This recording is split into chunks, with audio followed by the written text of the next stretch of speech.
Hello student, welcome to the newest lecture of सब SQL series. तो आज हम बात करेंगे एसक्यूएल सीरीज में सब क्वेरी के बारे में। तो what is subquery and what are its type.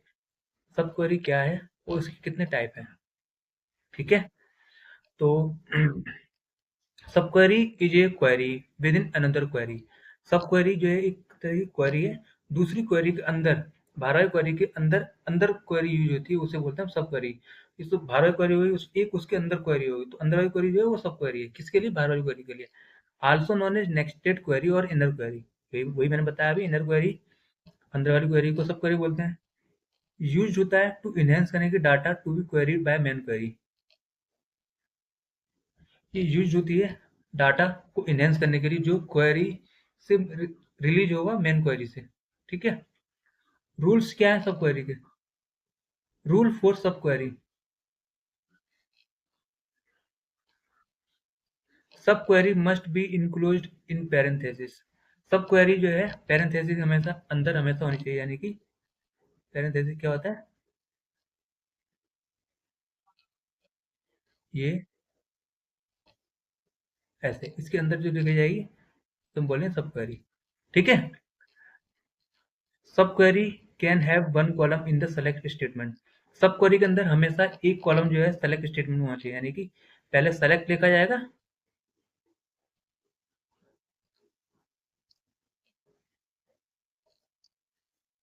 Select लिखा जाएगा उसके select select star from this, ठीक है, टेबल का नाम। तो हमेशा सेलेक्ट के अंदर एक स्टेटमेंट होनी चाहिए, सब क्वेरी का रूल है ये। दूसरा रूल हो गया। तीसरा हो गया, order by command can not be used in सब क्वेरी। सब क्वेरी के अंदर हम कभी भी ऑर्डर बाय यानी कि डिसेंडिंग में हमें चाहिए, असेंडिंग नहीं, ये कभी यूज नहीं करते। तो group by command can be use to perform the same function as the order by command. Order command की जगह हम ग्रुप बाय कमांड को यूज करते हैं परफॉर्म करने सेम फंक्शन को, ठीक है। You can use the comparison operator. हम जो है कंपेरिजन ऑपरेटर यूज कर देते हैं, such as greater than, less than और equal to. Comparison operator can also be multiple row operator, such as comparison operator के अंदर भी हम इन, एनी और ऑल ये सब यूज कर सकते हैं कि यहाँ पे सब क्वेरी के अंदर। तो सब क्वेरी के तीन रूल है। सब क्वेरी हमेशा इंक्लूड होगी विद इन ब्रैकेट के अंदर होना चाहिए, और एक कॉलम हमें सब क्वेरी के अंदर सेलेक्ट का होना चाहिए। ऑर्डर बाय की जगह हम ग्रुप बाय यूज करेंगे, और कंपेरिजन ऑपरेटर यूज कर सकते हैं। ये चार तरीके हो जो सब क्वेरी बनाने से पहले हम यूज करते हैं हमेशा। इसके बिना सब क्वेरी वैलिड नहीं मानी जाएगी, ना आंसर आएगा उसका, ठीक है। बात करते हैं अगले क्वेश्चन की हम। It is good to have a same sub query multiple time in your query.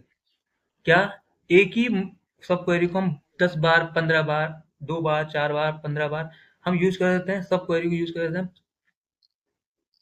If not then how can you solve this. सबसे पहले मैं आपको बता दूं सिंपल भाषा में कि एक सिम बार बार एक ही क्वेरी को हम एक सब क्वेरी की तरह यूज नहीं कर सकते हैं। उससे क्या होता है, कोड लेंदी होता है, टिपिकल होता है, पढ़ने में मुश्किल होता है। दूसरा कोई पढ़ेगा आपका साथी, उसको समझ नहीं आया क्या है। इसलिए आप सब क्वेरी जगह मल्टीपल सब क्वेरी यूज करने की जगह हम सीटी यूज करते हैं, जो एक कॉमन टेबल एक्सप्रेशन होता है, जिसकी हम बात करेंगे आने वाले चैप्टर्स में, आने वाले लेक्चर्स में। अभी सिंपल सीटी होता है, टेम्परेरी टेबल होता है, जो सिर्फ उसी कोड के साथ एग्जीक्यूट करता है, उसके अलावा उसका कोई एग्जिस्टेंस नहीं होता है किसी भी टेबल के अंदर, ठीक है। तो बात करते हैं कि सब क्वेरी को हम बार बार यूज नहीं करते, उसके लिए हम क्या करते हैं solve. It is not a good practice to use the same sub query multiple time in your query. ये अच्छी बात नहीं है कि हम सेम सब क्वेरी को बार बार यूज करें क्वेरी के अंदर। Repeating the same sub query multiple times in your query can impact the query performance. Same sub query bar bar use करोगे एक सेलेक्ट स्टेटमेंट में, तो वो क्वेरी क्वेरी की परफॉर्मेंस को धीमा करेगा, आंसर धीरे आएगा। Since the same sub query would execute multiple time, क्योंकि सेम सब क्वेरी जो है बहुत बार रिपीट हो रही है। And also become difficult to maintain, और इसको मेंटेन करना ही मुश्किल होगा। Since any changes to the sub query will need to handle a multiple different, क्योंकि अरे बहुत सारे सब क्वेरी यूज कर रहे हैं, तो एक ही सब क्वेरी हमें चेंज करना कुछ में, तो हमें बार बार हर जगह जाकर चेंज करना पड़ेगा। इसलिए हम सब क्वेरी जो है सीटी बनाते हैं, और एक बार सिर्फ सीटी में चेंज करते हैं, बाकी पूरे कोड में ऑटोमेटिक चेंज हो जाता है। We can avoid this by with the CTE with clause। CTE कैसे स्टार्ट करते हैं हम? with CTE का नाम with लिखेंगे, विद CTE का नाम, अभी मैं यहाँ पे CTE डाल रहा हूँ, बस।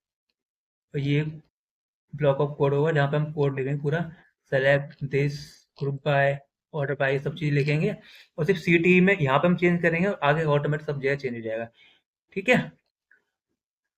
We can avoid this by using with clause operator. We can replace the subquery just once inside the with clause and then use this multiple time in your query. बस यही मैंने आपको समझाया सिंपल भाषा में, पहले वही कोड लैंग्वेज में लिखा हुआ पूरा। ठीक है। अगर आपको वीडियो अच्छी लगी, वीडियो लाइक करें, शेयर करें, सब्सक्राइब करें। मिलते हैं आने वाले लेक्चर्स में।